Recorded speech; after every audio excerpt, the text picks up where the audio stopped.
If every NFL team could undo one coaching hire in their history, who would it be? Well, that's what we're here to solve. With that, how about we dive into every NFL team's worst head coach of all time?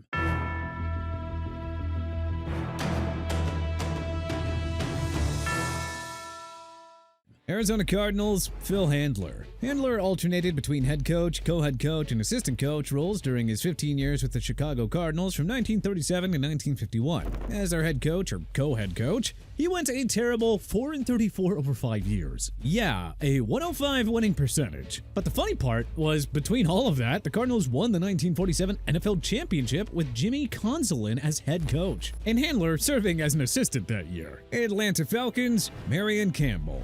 Campbell took over for the fired Norm Van Brocklin midway through the 1974 season, going just 1-5 as the interim head coach. Yet it was enough for Campbell to come back in 1975, where his Falcons finished a lousy 4-10. After a 1-4 start, Campbell was fired in 1976. He coached the Philadelphia Eagles from 1983 to 85, posting a woeful .372 winning percentage. Inexplicably, the Falcons brought Campbell back for a second stint in 1987. They went 11-32 over 3 years in his second stint, and he walked away with a 17-51 record in 6 seasons. Not exactly great. Baltimore Ravens, Ted Marchibroda. Incredibly, the Ravens have only had 3 head coaches since their inception in 1996. Brian Billick and John Harbaugh each led the team to a Super Bowl ring, and the latter is well on his way to the Hall of Fame. So Marchibroda is here by default, going just 16-31-1 as Baltimore's head coach from 1996 to 98. Let's just say that he cut out much better as the Baltimore/Indianapolis Colts head coach and Buffalo Bills offensive coordinator in the early Jim Kelly era. Buffalo Bills, Harvey Johnson.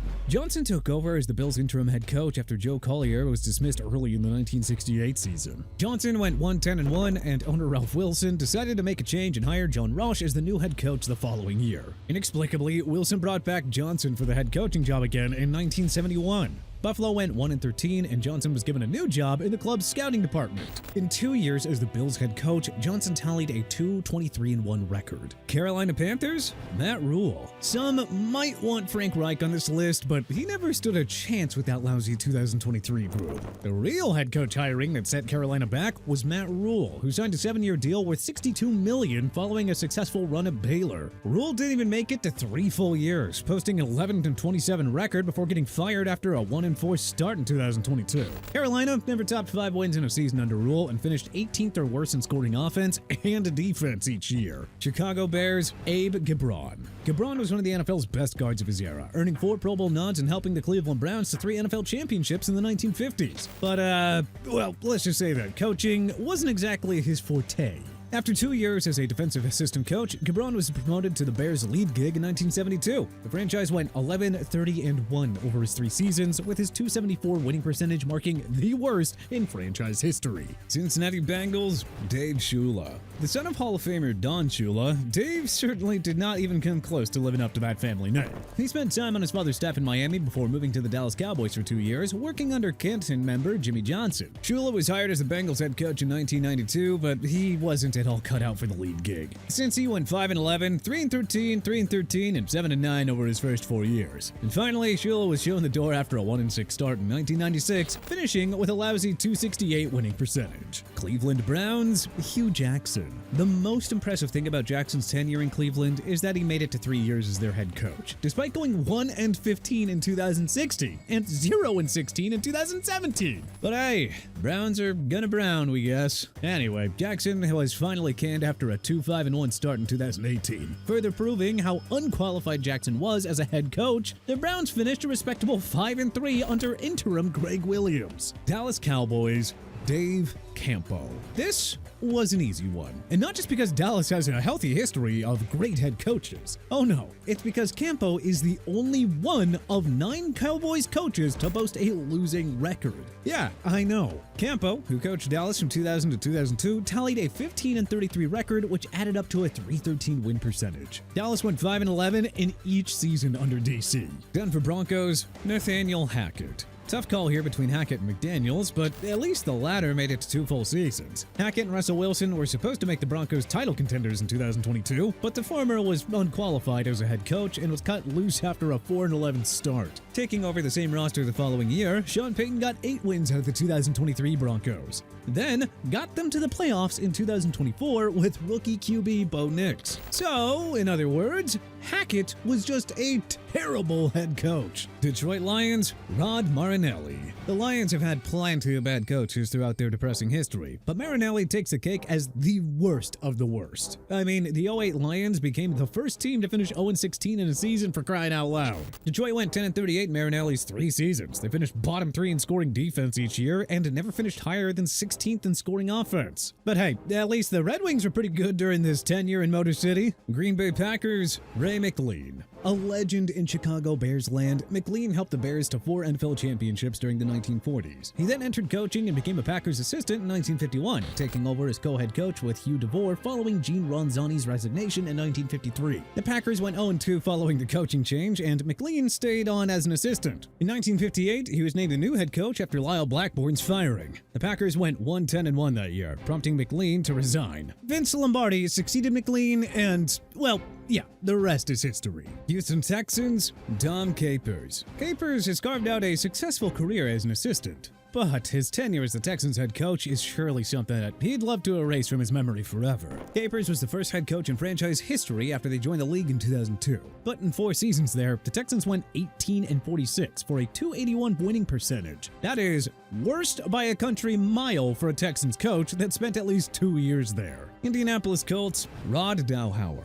Some may have expected Frank Kush here, as his unpopular coaching style cost the team John Elway at the 1983 NFL Draft. But you know, it's hard to make a case that he was a worse coach than Rod Dowhauer, who had a lousy .172 winning percentage in Indy. Dowhauer went 5-11 in his rookie season in 1986, and a year later he was canned following a 0-13 start. And lo and behold, Indy went 3-0 under interim head coach Ron Meyer. Jacksonville Jaguars, Urban Meyer. The legendary college football coach came out of retirement to try his first gig at NFL head coaching, and yikes, was it a bigger disaster than the Batman and Robin with Arnold Schwarzenegger and George Clooney. Meyer didn't even last 1 season in Jacksonville, going 2-11 before he was fired and replaced by Darrell Bevell. Meyer was accused of repeatedly kicking Josh Lambo during a practice, called his assistants losers, and was seen inappropriately touching a younger woman who was not his wife at a bar. Yeah, probably just stick to retirement, Urban. Kansas City Chiefs, Frank Gantz. Romeo Crennel and Herm Edwards also got some consideration here, but Gantz narrowly gets the call. After all, the Chiefs emerged as an AFC powerhouse under Marty Schottenheimer when he arrived in 1989. Gantz was the Chiefs head coach from 1987 to 88, going 8-22-1 in his 2-year stint. He had a much better career as an assistant, winning 2 NFL Special Teams Coach of the Year awards and helping the St. Louis Rams to a Super Bowl in the 1999 season. Las Vegas Raiders, Dennis Allen. You could also make a case for Josh McDaniels and Lane Kiffin, but hey, at least they had much shorter leashes than Allen. Plus, the latter's tenure as a head coach in NOLA is further proof that he's never been qualified for the position. Allen went 8-28 as the Raiders coach, finishing with a terrible .222 winning percentage. The Raiders never won more than 4 games in a season under Allen, and finished 24th or worse each year in scoring offense and defense. Los Angeles Chargers, Kevin Gilbride. Norv Turner got a ton of flack since, well, he never maximized the talents of those star-studded Bolts teams, but still, a .583 winning percentage is hardly worth crying over. Gilbride, the OC of the New York Giants when they won 2 Super Bowls with Eli Manning, takes the cake here though. You see, Gilbride coached the Chargers from 1997 to 98, going 6-16 before he was fired and replaced mid-season by June Jones. His .273 winning percentage is the worst in Bolts history for a non-interim head coach. Los Angeles Rams, Steve Spagnuolo. Yeah, sure, he's one of the best assistants in history with 4 Super Bowl rings, 3 of which have come in Kansas City, but his tenure as the Rams head coach was a colossal failure in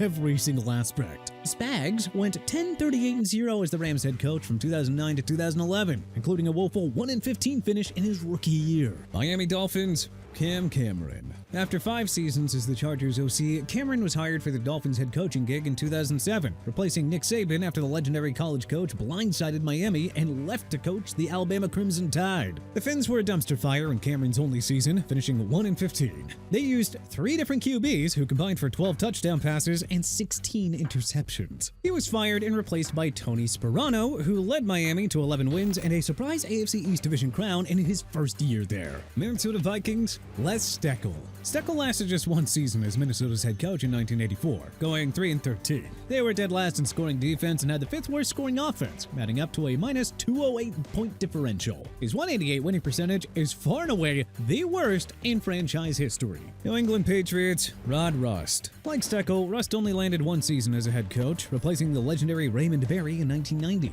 Rust coached the Patriots to a 1-15 record. They were last in scoring offense and second last in scoring defense, losing by an average margin of 16.6 points per game. New Orleans Saints, Mike Ditka. Iron Mike had a glorious run as head coach of the Bears, leading them to a Super Bowl title in the 1985 season. But his second go as a head coach couldn't have gone any worse. Ditka's legacy in New Orleans is the guy who orchestrated the lopsided Ricky Williams blockbuster trade at the 1999 NFL Draft. That move sent the Saints back several years, and the Hall of Famer was fired in 2000 after going 15-33-0 in his 3 years on the job. New York Giants, Bill Arnsparger. Arnsparger had a very short and sweet 3-year stint as LSU's head coach and did very well as an assistant in the pros. But man, he was not prepared for the lead role when the Giants hired him in 1974. Arnsparger lasted just 3.5 seasons as the Giants head coach, going 7-28-0 for a .200 winning percentage that ranks last in franchise history. New York Jets, Rich Kotite. After 4 years as the Eagles head coach, Kotite was scooped up by the Jets in 1995. If you younger Jets fans thought that maybe Adam Gase and Robert Saleh eras were bad, well, you won't believe just how awful it was under Kotite. The Jets went 3-13 in year 1 under him, all thanks to the league's worst offense that averaged just 14.6 points per game. A year later, the Jets finished 1-15 with a minus 175 point differential. Yeah, he was shown the door after going 4-28. Philadelphia Eagles, Burt Bell. Bell is a proud member of Canton thanks to a tremendous run as NFL commissioner, spanning from 1946 to 59. The Eagles' co-founder and first owner, however, never quite cut it as their head coach. Bell coached the Eagles from 1936 to 40 and tallied a brutal 10-44-2 record, including 3 seasons with just a single victory. Bell left the Eagles in 1940 to become part owner of the Steelers before becoming the new NFL commissioner in 1946. Pittsburgh Steelers, Johnny Blood McNally. The Packers legend led the team to 4 NFL championships in his illustrious playing career, but coaching just was not for Blood. He coached the team from 1937 to 1939, going 6-19 for a .240 win percentage. The only Steeler coaches with a worse win percentage never got more than a full season, so the bigger sample size makes McNally the default pick here. San Francisco 49ers, Chip Kelly. After an up-and-down 3-year stint with the Eagles, Kelly got another go when the 49ers hired him in 2016. Well, they finished 2-14, which tied the worst mark in franchise history. They were undone by the league's worst scoring D and an offense that averaged just 19.3 points per game. On the bright side, his firing led to the much better Kyle Shanahan era. Seattle Seahawks, Tom Flores. Flores had a golden run with the Raiders that netted him a spot in Campton, which thankfully overshadows his terrible tenure in Seattle. Flores coached the Seahawks from 1992 to 94, posting the franchise's worst winning percentage at .292. He went 14-34-0 in Seattle, finishing no better than 6-10 in a single season. Tampa Bay Buccaneers, Lehman Bennett. The Bucs had swung and missed at many head coaches throughout their history, but Bennett stands out as the absolute worst. Bennett coached the team for 2 years from 1985 to 86, posting a horrible 4-28 record. Tennessee Titans, Ken Whisenhunt. Well, I mean, at least Whisenhunt did well as the Arizona Cardinals head coach. His second tenure as a head coach with the Titans from 2014 to 2015 was, well, easily the worst in franchise history. Whisenhunt didn't even last 2 full years, with Tennessee posting a 3-20 record during his tenure. Washington Commanders, Mike Nixon. You could make a solid case for a half dozen guys here, but Nixon gets the nod since he lasted multiple seasons and boasts the worst winning percentage in franchise history. Nixon coached Washington in 1959 and 1960, with the team compiling a 4-18-2 record under his watch. The 182 winning percentage wasn't quite enough to scare off the Steelers, who hired Nixon in 1965, only to go 2-12 in his 1 season there. But hey, who do you think is the worst head coach in NFL history? Let us know in the comment section below. If you liked this video and learned a thing or two, then hey, clicking the like button helps us out a ton. And you know, we really appreciate it. If this is your first time coming around to TPS though, then subscribing is a great idea because we put out videos like this every single day. But as always, thanks for watching and we'll see you guys next time.